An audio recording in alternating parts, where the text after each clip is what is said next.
नमस्कार बच्चों, हमारे चैनल जीएन सेंटर में आप सभी का स्वागत है। इस वीडियो में मैं लेकर आया हूं अध्याय 5। अध्याय 1 से लेकर 4 तक के सभी महत्वपूर्ण प्रश्न मैं पहले ही अपने चैनल पर अपलोड कर चुका हूं, आप वहां जाकर देख सकते हैं। तो जैसा कि आपको पता है कि प्रश्न 1 से लेकर प्रश्न 19 तक आपको बता दिए गए हैं। अब अध्याय 5 में हम आगे के जो 5 या 6 प्रश्न हैं उनके बारे में बात करेंगे।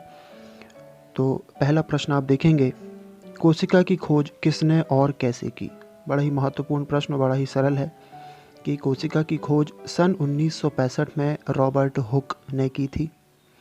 और कैसे की थी? तो उन्होंने स्वनिर्मित सूक्ष्मदर्शी से वृक्ष की छाल से प्राप्त पदार्थ कॉर्क का अध्ययन कर पाया कि इसमें अनेक छोटे छोटे प्रकोष्ठ हैं। मतलब उन्होंने जो खोज की थी उसके लिए उन्होंने वृक्ष की जो छाल होती है, एक पेड़, उसकी छाल जो होती है उसमें एक पदार्थ होता है जिसे कॉर्क कहा गया है, उसका अध्ययन किया और उसमें उन्होंने छोटे छोटे जो हैं चौकोर आकार के प्रकोष्ठ देखे, जो कि जिनकी जो संरचना थी वो मधुमक्खी के छत्ते जैसी थी। तो इसी को उन्होंने जो है कोशिका के रूप में प्रदर्शित किया। तो इस प्रकार जो है कोशिका की खोज सन 1965 में रॉबर्ट हुक के द्वारा की गई थी। उसके बाद अगला प्रश्न आप देखेंगे, लाइसोसोम को आत्मघाती थैली क्यों कहते हैं। बड़ा ही महत्वपूर्ण प्रश्न है और लगभग हर बार आपको ये प्रश्न देखने को मिलेगा। तो उसका उत्तर है, कोशिका चयापचय में व्यवधान के कारण जब कोशिका क्षतिग्रस्त या मृत हो जाती है। देखिए, कोशिका के बारे में आप जानते हैं कि कोशिका जो है मानव शरीर की सूक्ष्मतम संरचनात्मक इकाई है। मतलब हमारा जो शरीर है, मानव जो शरीर है जो बना हुआ है, उसमें सबसे जो सूक्ष्म जो कण है वह कोशिका ही है।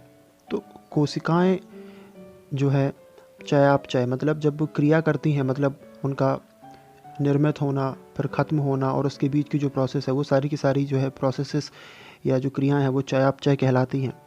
और आपको पता होगा कि जो कोशिकाएं हैं हमारे शरीर में हर सेकंड लाखों कोशिकाएं निर्मित होती हैं और लाखों कोशिकाएं मृत हो जाती हैं। तो ये जो मृत कोशिकाएं हैं, अब इन्हें क्या किया जाए? क्योंकि अगर हमारी शरीर में कोशिकाएं निर्मित होकर ख़त्म होती रहेंगी तो कोशिकाओं का भंडार हो जाएगा हमारे शरीर में, है ना। तो यहाँ पर उसी के बारे में बात की गई है कि व्यवधान के कारण जब कोशिका क्षतिग्रस्त या मृत हो जाती है तो लाइसोसोम फट जाते हैं और एंजाइम अपनी ही कोशिकाओं को पाचित कर देते हैं। मतलब हमारे शरीर में ऐसी व्यवस्था है कि अगर कोशिकाएं मृत हो गई हैं, काम की नहीं है, तो उनको पचाने की व्यवस्था भी हमारे शरीर के अंदर ही है। और उसका काम कौन करता है? एंजाइम करता है। आप कक्षा 10 में एंजाइम के बारे में और पढ़ेंगे। पाचन आप सभी समझते हैं, जैसे भोजन का पाचन होता है वैसे ही कोशिकाओं का पाचन होता होगा एंजाइम के द्वारा। तो इसलिए जो लाइसोसोम है उसे हम कोशिका की आत्मघाती थैली कहते हैं। आत्मघाती मतलब उन्हें मारने वाली थैली, उन्हें पचाने वाली थैली। फिर अगला जो प्रश्न है वह है, पादप कोशिकाओं तथा जंतु कोशिकाओं में तुलना कीजिए। और इसी प्रश्न में मैं ऐड कर दूं कि पादप कोशिका तथा जंतु कोशिका का जो नामांकित चित्र है वह भी आप तैयार कर लें, वह भी काफ़ी महत्वपूर्ण है। तो पहले तो मैं उत्तर देख लेता हूँ, वो आपको बुक में मिल जाएगा वैसे। तो पहले हम उत्तर की बात कर लेते हैं। तो पादप कोशिका और जंतु कोशिका में अंतर आप देखेंगे तो पादप कोशिका, इसमें कोशिका भित्ति होती है। पादप कोशिका जो होती है इसमें कोशिका भित्ति होती है, मतलब कोशिका के चारों ओर एक दीवार होती है। जंतु कोशिका में कोशिका भित्ति नहीं होती है। पादप कोशिका, इसमें हरित लवक उपस्थित होते हैं, जंतु कोशिका में हरित लवक अनुपस्थित होते हैं। मतलब जंतु कोशिका मतलब हमारी कोशिकाएं, हमारी कोशिकाओं में हरित लवक नहीं होते, है ना। अगर हरित लवक होते तो हमारी त्वचा भी हरी हरी होती। फिर पादप कोशिका में आप देखेंगे प्रकाश संश्लेषण होता है, जबकि जंतु कोशिका में प्रकाश संश्लेषण नहीं होता। इसके बारे में आप सभी जानते हैं।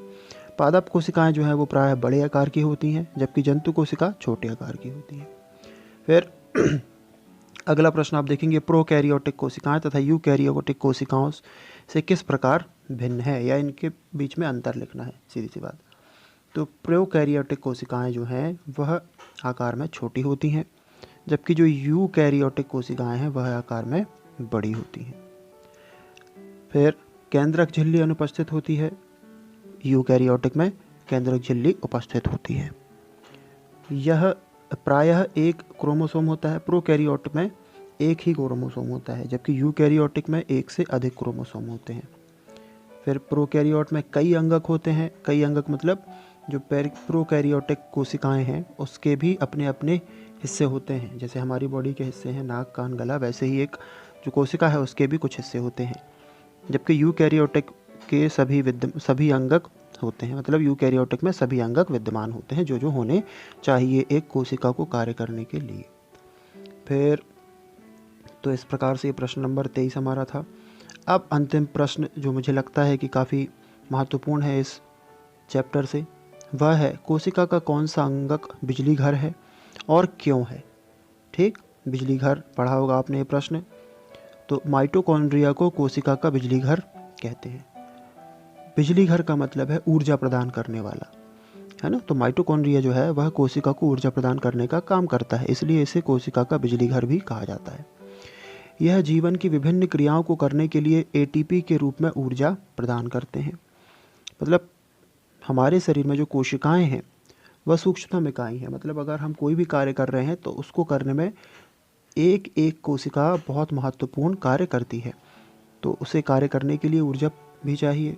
तो उस कोशिका को ऊर्जा प्रदान करने का काम कौन करता है? माइटोकॉन्ड्रिया। और किस रूप में करता है? एटीपी के रूप में। एटीपी मतलब एडेनोसिन ट्राइफॉस्फेट, एटीपी का फुल फॉर्म होता है। और यह आवश्यक उपयोगी ऊर्जा संचित होती है। मतलब जो कोशिका है उसको जितनी ऊर्जा की आवश्यकता है वह काम में ले लेती है, और फिर जो बची है उसे वह अपने अंदर संचित करके रखती है अगली बार कार्य करने के लिए। जैसे कि हम जब खाना खाते हैं तो खाना खाने के बाद ऐसा नहीं है कि एक ही कार्य करने में हमने सारी ऊर्जा जो है वो वेस्ट कर दी, ऐसा बिल्कुल नहीं होता है। हम अपनी ऊर्जा को संचित करके रखते हैं जिससे कि हम अनेक प्रकार के कार्य कर सकें। ऐसे ही कोशिका के अंदर भी होता है। अब इसके पास अपना राइबोसोम होता है, अतः यह अपना प्रोटीन स्वयं बनाते हैं। मतलब जो माइटोकॉन्ड्रिया है इसके पास अपना राइबोसोम होता है, और राइबोसोम किस चीज़ में हेल्प करता है? तो प्रोटीन के संश्लेषण में हेल्प करता है। तो जो माइटोकॉन्ड्रिया है वह कोशिका का बिजली घर है, और यह एटीपी के रूप में क्रिया करने के लिए ऊर्जा मुक्त करता है तथा यही ऊर्जा संचित भी रहती है। तो आप उत्तर समझ गए होंगे, और इसमें आप एक और प्रश्न में ऐड कर रहा हूँ। पादप कोशिका तथा जंतु कोशिकाओं की जो संरचना है वह भी आप बनाकर देख लेंगे, वह भी एक महत्वपूर्ण प्रश्न है इस चैप्टर का। तो इस वीडियो में फ़िलहाल इतना ही। जय हिंद, वंदे मातरम।